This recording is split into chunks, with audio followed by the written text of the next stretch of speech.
She ghosted me after I paid her entire student loan debt. I texted, hope it was worth it. Then I filed a perfectly legal civil suit for the full amount with a gift letter she signed. Now she is begging to reconcile. I-31 male, I'm a planner. I plan my finances, my career, my vacations. I thought I had planned my life with Jessica, 29. We were together for 4 years.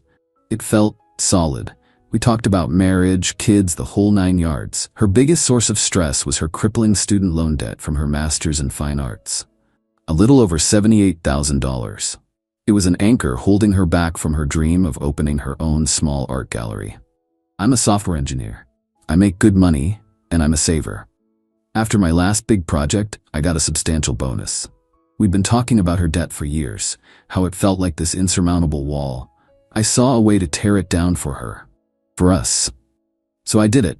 I paid the whole thing off. The exact amount was $78,432.07. I'll never forget the look on her face when I showed her the paid-in-full confirmation. Tears, hugs, promises of forever. It felt like the start of our real future. My friend Joseph, who's a lawyer, is a cynic by trade. When I told him my plan, he advised me to protect myself. He drafted a 1-page gift letter. He said, look, 99% chance this is just a piece of paper you'll laugh about at your wedding. But for a sum this large, you need a CYA document. He drafted it to state that the sum was a gift given in contemplation of our shared future and continued partnership toward marriage. The key clause: if she terminated the relationship without cause within 2 years, the gift would be reclassified as a personal loan due in full. I framed it to her as a romantic formality, a way to make this huge moment feel official. It's our love contract, I joked. She rolled her eyes, but she read it. She's smart, she knew what it said. She signed it, we laughed, and we put it in a file with our other important documents. That was 2 months ago.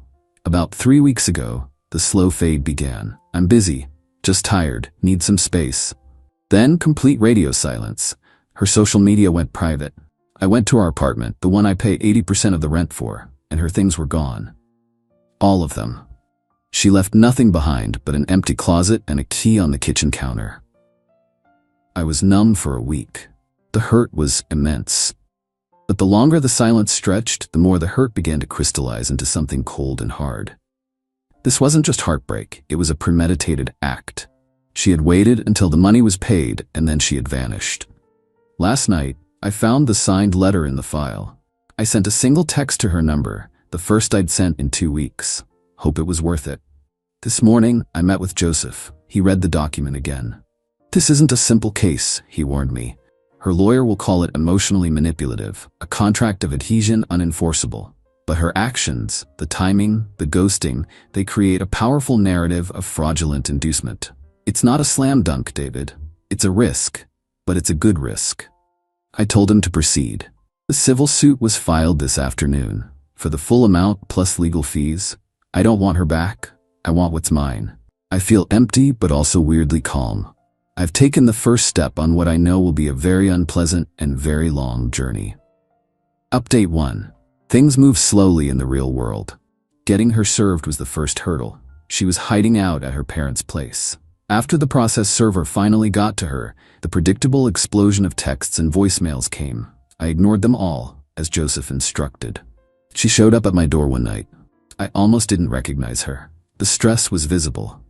You can't do this, she said, her voice shaking with rage, not fear. I stood in the doorway, blocking her path. You need to speak to your lawyer, Jessica. I have. He said, this is ridiculous. You can't put a condition on a gift like that. It was emotionally coercive. So that was her angle. Not that it was a joke, but that I had manipulated her into signing it. She was smarter than I'd given her credit for. She understood the document. She just never thought I'd have the spine to enforce it. It was a contract, I said, my voice flat. One you read and signed. You then took my money and disappeared. Those are the facts. I needed to get away from your controlling behavior, she shot back. This lawsuit proves it. You're trying to own me. The entitlement was breathtaking.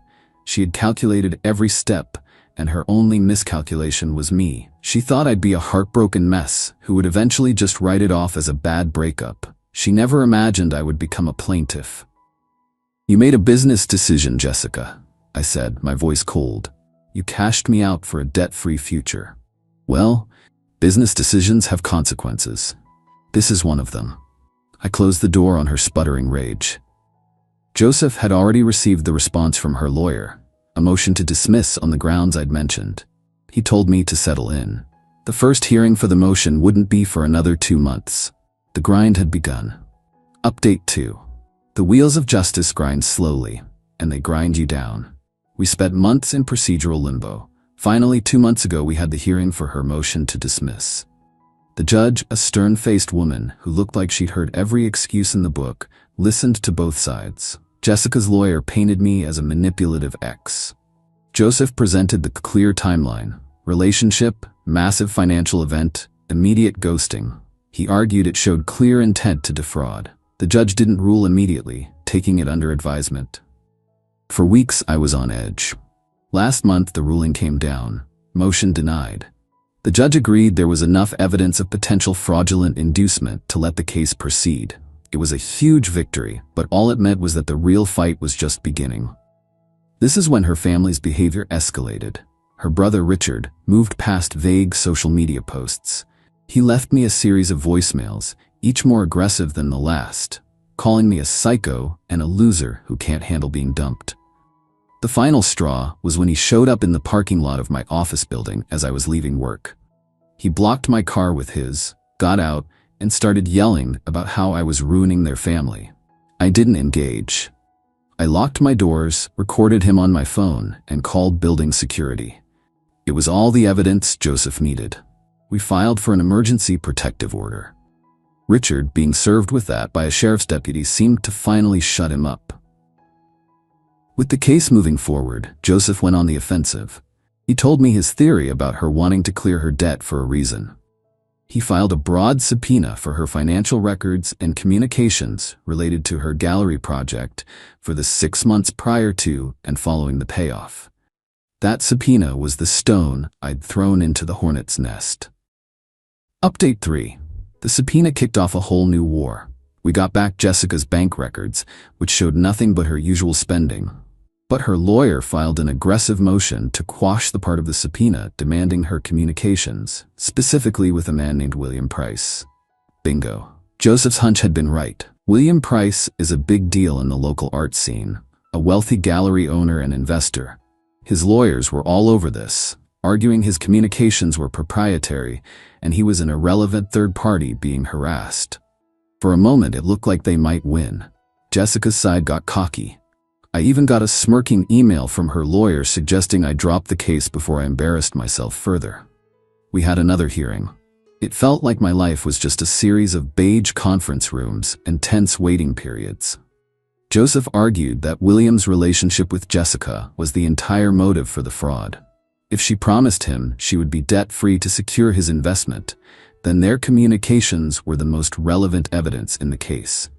The judge agreed. He denied their motion to quash and gave them 14 days to produce the communications. That's when they panicked. That's when we got the call. They wanted to talk settlement.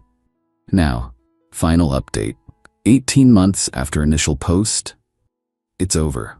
The 18-month slog through legal hell has finally come to an end. The threat of having her scheming texts with William read aloud in a deposition was the kill shot. They begged for mediation. We all sat in that sterile conference room. Me and Joseph on one side, Jessica, her pale-faced parents, and her lawyer on the other. She looked hollowed out. Her father's eyes were full of a weary shame I almost felt sorry for. Almost. They tried to haggle, they offered half, they pleaded poverty. They talked about a 10-year payment plan. Joseph just listened patiently. When they were done, he slid a single sheet of paper across the table. It was the final bill, the original $78,432.07, plus the staggering legal fees that had accumulated over a year and a half of their fighting and stall tactics.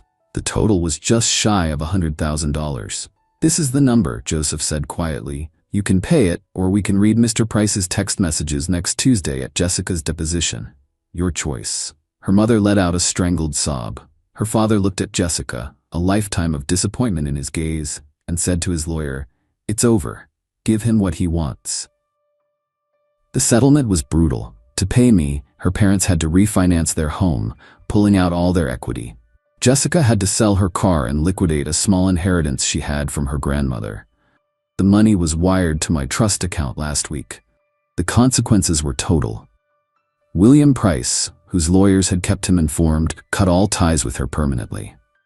Her reputation in the art world is non-existent. She didn't just fail to launch her dream, she ensured it could never happen here. She's back in her childhood bedroom, working at a call center. I got one last text from her a few days ago. Jessica, I have nothing left. You destroyed my life and my family over money. I thought about the 18 months of stress, the lawyer's fees, the harassment from her brother, the sheer calculated betrayal of it all. I thought about her arrogant confidence that she could get away with it. I typed back a simple reply. No, Jessica, you did this to you. Then I blocked her number and her family's and her lawyers. It doesn't feel like a triumphant victory. It feels like surviving a shipwreck. I'm scarred, I'm warier. That easy trust I once had is gone, probably forever. But it does feel like justice. The books are balanced. I'm moving next month to a new city for a new job I'm actually excited about. A complete fresh start. I didn't get revenge, I simply enforced a consequence. She built her own prison, and I just locked the door behind her.